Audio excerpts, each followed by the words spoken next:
Fortunately or unfortunately, I work in an industry which is lighting for the last 25 years, and that's the most visible consumer of energy. So in my experience, wherever there has been any discussion of green, the first thing which comes to mind, how do we reduce the power or how do we reduce the energy which is consumed by lighting, because that's most visible.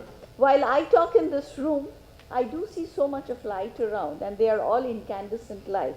So it's in itself, it is extremely visible and it consumes a lot of power. 17% of most of our energy consumption is in lighting, and that's quite a big percentage by itself.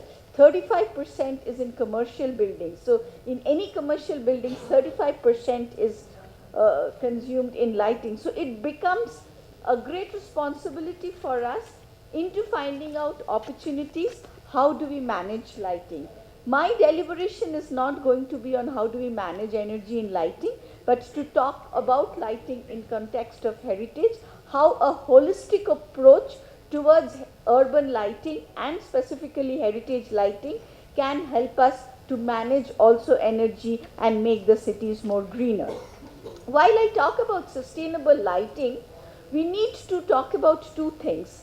Whenever we talk about any space, be it cities, be it an urban architecture, be it an heritage architecture or an indoor space, there are two aspects. One is we need to take care of the lighting needs. Light helps us to see. So we cannot forget that, because many times I'm always confronted with that we look at very nice piece of heritage or beautiful piece of luminaire which does not actually meet the lighting requirements. So wherever we talk about lighting, it is very, very important that we talk about the lighting needs.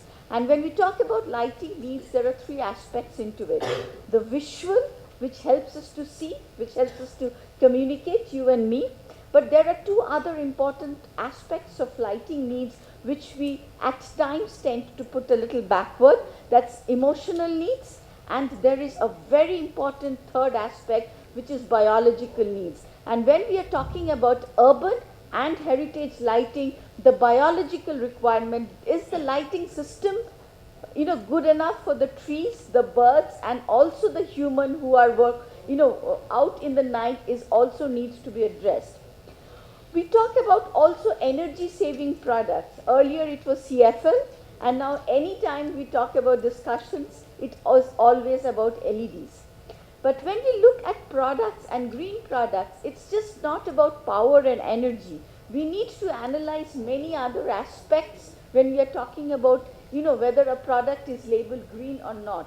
Very important for the heritage context is the radiation or the spectral composition. Do you have ultraviolet or infrared which can impact any of the heritage structures? Not the stone per se, but if there is painting, if there is any other elements which you use which is subject to what we call as fading risk. And then what's the energy? What's the size of the product? What materials do we use? What's a lifetime? Do you need to dispose products, because that's also not green?